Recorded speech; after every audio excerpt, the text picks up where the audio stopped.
ప్రభునందు నాకు అత్యంత ప్రియమైనటువంటి వాళ్ళారా, మన ప్రభువును రక్షకుడైనటువంటి యేసుక్రీస్తు వారి యొక్క శుభనామములు మీ అందరికీ నా హృదయపూర్వకమైన శుభములు వందనములు తెలియజేస్తున్నాను. ఉదయకాల సమయంలో దేవుని వాక్యాన్ని ధ్యానం చేసుకుందాము. ఈరోజు వాక్య ధ్యానము కొరకు మనం తీసుకున్నటువంటి లేఖన భాగం కీర్తన గ్రంథం 103వ కీర్తన మొదటి 2 వచనాలు చదువుకుందాం. నా ప్రాణమా యెహోవాను సన్నుతించుము, నా అంతరంగమునున్న సమస్తమా ఆయన పరిశుద్ధ నామమును సన్నుతించుము. నా ప్రాణమా యెహోవాను సన్నుతించుము, ఆయన చేసిన ఉపకారములో దేనిని మరువకము. దేవుని నామమునకు మహిమ కలుగును గాక. ఈ కీర్తన భక్తుడైన దావీదు రాసినటువంటి కీర్తన. ఈ మాటలు ఎవరు పలుకుతున్నారు, ఎవరితో పలుకుతున్నారంటే దావీదు తన సొంత ప్రాణముతో మాట్లాడుకుంటున్న మాటలు. ఎదుటి ఉన్న వేరే వ్యక్తితో కాదు, తన సొంత ప్రాణాన్ని హెచ్చరించుకుంటున్నాడు. ఏమనంటే, నా ప్రాణమా యెహోవాను నువ్వు సన్నుతించుము, నా అంతరంగంలో ఉన్న సమస్తమా ఆయన పరిశుద్ధ నామమును సన్నుతించుము.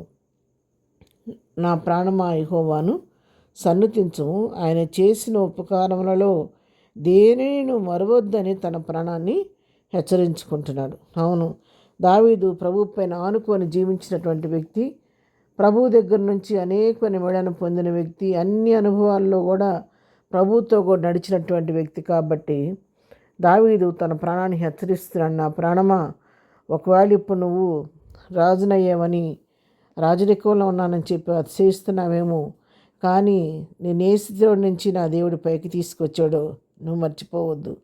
అంచెలంచెలుగా నా ప్రభువును ఎలా హెచ్చించాడో నువ్వు మర్చిపోవద్దు. నా ప్రాణమా, గొర్రెలు కాసుకున్న నన్ను గొర్రెల దొడ్డిలో నుంచి నా ప్రభు బయటికి తీసుకొచ్చి, అక్కడి నుండి అంచెలంచెలుగా నన్ను హెచ్చించి తీసుకొచ్చి రాజుగా చేసినటువంటి నా ప్రభు చేసిన ఉపకారాలు దేనిని నువ్వు మరవద్దు.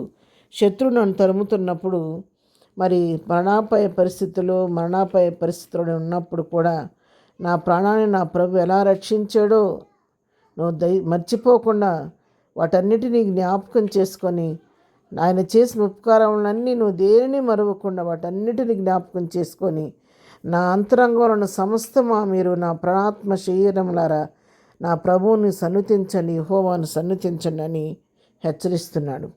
ఎందుకంటే అవునండి, నోటితో పెదవులతో మాట్లాడే మాటలుంటాయి, హృదయాంతరంగంలో నుంచి మాట్లాడే మాటలుంటాయి. కొన్ని మాటలు మనుషులు పైకి మాట్లాడుతూనే ఉంటారు, కానీ పైన మాట్లాడే మాట ఒక రకంగా ఉంటుంది, అంతరంగంలో వారికి మన మీద ఉన్న అభిప్రాయం వేరుగా ఉంటుంది. కానీ దావీదు ఏమంటున్నాడు తెలుసా? అలాంటి ప్రార్థన చేయమంటలేదు దావీదు ఏం చెప్తాడు తెలుసా? నా అంతరంగంలో ఉన్న సమస్తమా ఆయన పరిశుద్ధ నామాన్ని సన్నుతించమని, నా అంతరంగంలో నుండి, నా హృదయాంతరంగాల్లో నుంచి నా ప్రభువుని సన్నుతించు అని తన ప్రాణాన్ని హెచ్చరించుకుంటున్నాడు. అవును కదా, మనం ఇతరులకు చెప్పడం చాలా చక్కగా చెబుతాం, బోధిస్తాం, కానీ మనం వ్యక్తిగతంగా కొన్ని విషయాలు పాటించలేకపోతూ ఉంటాం.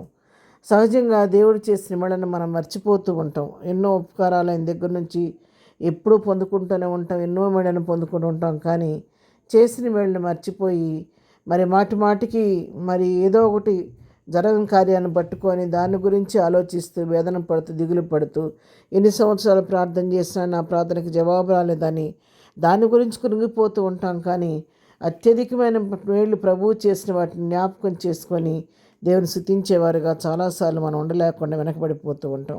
అలాంటి స్థితి మనం ఉండకూడదండి. ఎప్పుడైతే ప్రభువుకు చేసిన ప్రతి మేలు జ్ఞాపకం చేసుకొని ప్రభువును మనం స్తుతిస్తూ ఉంటామో, దేవుడు అత్యధికమైన మేలు మన జీవితంలో చేస్తూ ఉంటాడు.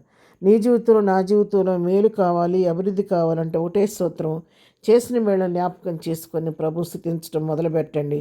తప్పకుండా నీ జీవితంలో ఆగిపోయిన కార్యాలు తప్పకుండా దేవుడు అతి త్వరలో చేస్తాడు. విశ్వాసంతో ఇన్ని మేళ్ళు చేసిందేవా, నాకు ఇది ఎందుకు చేయవనువని ఆయన మీద నమ్మిక ఉంచి చేసిన మేళ జ్ఞాపకం చేసుకొని ప్రభును హృదయపూర్వకంగా దావీదు వలె స్తుతించడం ప్రారంభించండి. మీ జీవితాల్లో అద్భుతాలు చేయటం దేవుడు ప్రారంభిస్తాడు. అటు కృపాధన్యత ప్రభు మనకు అందరికీ దయచేయను గాక. ఆమెన్. ప్రార్థన. ప్రేమగలిగిన తండ్రి, పరిశుద్ధురాని కొందనాలు.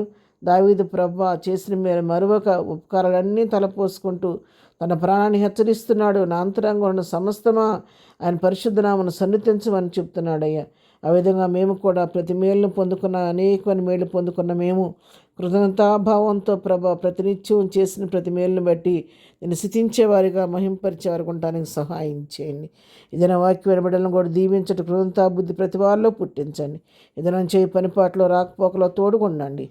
బలహీనలు ముట్టి స్వస్థపరచండి నాయన. ఏదైనా బర్త్డే మ్యారేజ్ జరుపుకుంటున్నటువంటి బిడ్డలను దీవించి ఆశీర్వదించండి నాయన. ప్రతి విధమైన పరిస్థితులు మీరు మాకు తోడుగా ఉండి ఎదురు దేవులతో నడిపించమని యేసునామములో ప్రార్థించడి పొందుకొని ఉన్నాము తండ్రి. ఆమెన్. ప్రభు కృప సదాకాలం మనందరికీ తోడై ఉండి నడిపించునుగాక. ఆమెన్.